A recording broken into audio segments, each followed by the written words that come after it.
Bab 2095. Mencari pengganti. Tidak hanya Marcos Yu, sejumlah murid pilihan partai bagian dalam juga merasakan keanehan ini. Mereka pun mulai gelisah dan keluar dari meditasi mereka. Dan di saat ini, di tengah udara, Erik mengerahkan ilmu sihir besar dan mengarahkannya ke Ricky Wang yang terus mengejarnya. Jurus-jurus ini adalah jurus yang sering dipakai partai Jihuo, jadi tidak akan mengekspos identitasnya. Orang ini sepertinya sudah mulai panik, bisa-bisanya lebih dulu menyerangku, apakah dia ingin lepas dariku dan kabur? Sayangnya di depanku, kamu sudah pasti tidak bisa kabur. Ricky tersenyum dingin, dia mengerahkan seluruh reikinya dan menghancurkan serangan Erik Qin dan malah memperpendek jaraknya dengan Erik. Sedangkan tujuan Erik sudah pasti bukan lepas dari kejaran Ricky dan kabur. Dengan tingkat kultivasi Ricky, ingin lepas darinya dengan mudah menggunakan kecepatan bukanlah hal yang bisa dilakukan dalam jangka waktu pendek. Ada alasan lain dia membuat gelombang suara.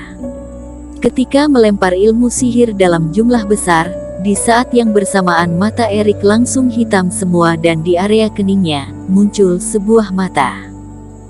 Dark Eye dan mata dewa diaktifkan bersamaan. 20 istana di depannya seketika langsung menghilang. Ricky Wang mengejarku adalah karena jimat perkuat energi, jadi asalkan sebelum aku mengganti auraku, membuat dia merasa pelakunya adalah orang lain, terlebih lagi adalah orang yang bisa membuat dia percaya, maka aku akan bisa lepas darinya. Dan asalkan Ricky sudah tidak mengejarku, melarikan diri dari puncak ketiga bukanlah hal yang susah bagiku. Sekarang satu-satunya kekurangan adalah seseorang yang membuat Ricky percaya bahwa dia adalah pemilik jimat perkuat energi. Mata Erik melihat ke sekeliling dengan cepat, tatapannya pun terkunci pada salah satu istana. Melalui bantuan teknik mata ajaib, dia tidak perlu melihat ada apa di dalam istana itu, dia hanya perlu menilai siapa pemilik istana ini. Marcos Yu. Nama ini adalah yang pertama muncul di otaknya ketika dia mendapatkan ide ini. Marcos mempunyai kepribadian yang jelek, terlebih lagi dia sangat tidak menyukai Ricky Wang. Kalau kesalahan ini dilempar ke dia, Ricky Wang tidak akan curiga.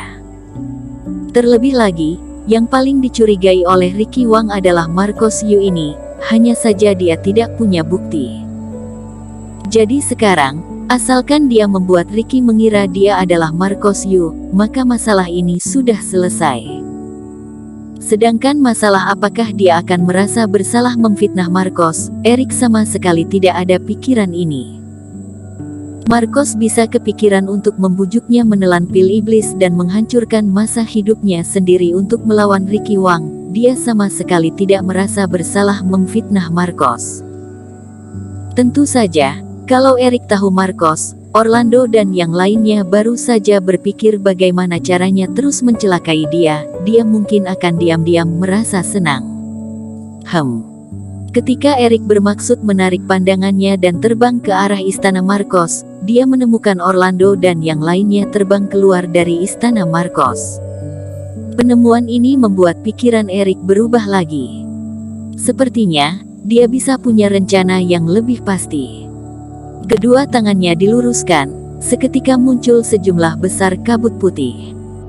Pada saat ini, kabut putih memenuhi seluruh langit dan bumi, area 20 istana pun diselimuti kabut.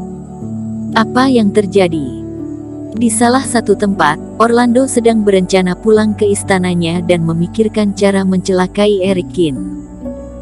Tapi tiba-tiba kerohaniannya mendeteksi sesuatu, dia merasa jauh di belakangnya ada suara ledakan. Begitu dia berpaling, dia pun melihat kabut putih tersebar luas, dia pun membeku. Ketika dia baru sadar kembali, sebuah bayangan terbang secepat kilat ke arahnya. Di saat ini, Erik menggunakan seluruh energi tubuh dominator Raja Qin. Satu pukulan mengarah ke Orlando Wang, Orlando sendiri masih belum sadar, dia sudah pingsan. Di depan Erik Qin yang berada di fase penilaian, bahkan jiwa dewa juga seketika hilang kesadaran. Beberapa saat kemudian, Erik langsung menangkap Orlando, lalu ketika kerohaniannya baru pulih dan matanya perlahan-lahan terbuka, di dalam kedua mata Erik, energi terus bergerak, dia menargetkan kedua mata Orlando. Taktik ilusi Master Abadi Rui lagi-lagi diaktifkan. Tubuh Orlando gemetar, kemudian dia pun kehilangan konsentrasi. Trik-trik murahan.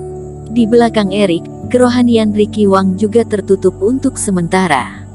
Tapi juga hanya sebentar. Dia tertawa dingin, kemudian dia mengibaskan kedua lengannya. Di antara langit dan bumi, seketika muncul dua garis retakan raksasa. Di dalam retakan ini, muncul lubang hitam yang sangat dalam. Kabut putih pun dihisap oleh lubang hitam ini. Kabut putih menghilang perlahan-lahan, namun senyuman Ricky Wang hilang. Waktu kerohaniannya ditutupi kabut hitam hanyalah sekejap, tapi laut kesadarannya sudah kehilangan keberadaan Erik Kin. Jimat yang dibalut Reiki di depannya juga bergerak ringan, kehilangan target. Tapi, kamu tidak akan bisa lari jauh. Ricky tidak panik karena hal ini. Pengalaman bertarungnya sama banyaknya, ada banyak cara untuk menyembunyikan aura, dia juga bukannya tidak pernah lihat. Tapi kalau menyembunyikan aura, maka sudah pasti tidak akan bisa bergerak, hanya bisa menekan auranya dan berhenti bersembunyi di suatu tempat di dekat sini. Apakah kamu merasa tidak bisa lepas dariku, namun juga khawatir keadaan akan semakin berbahaya, jadi kamu berencana bermain petak umpet denganku? Bersambung.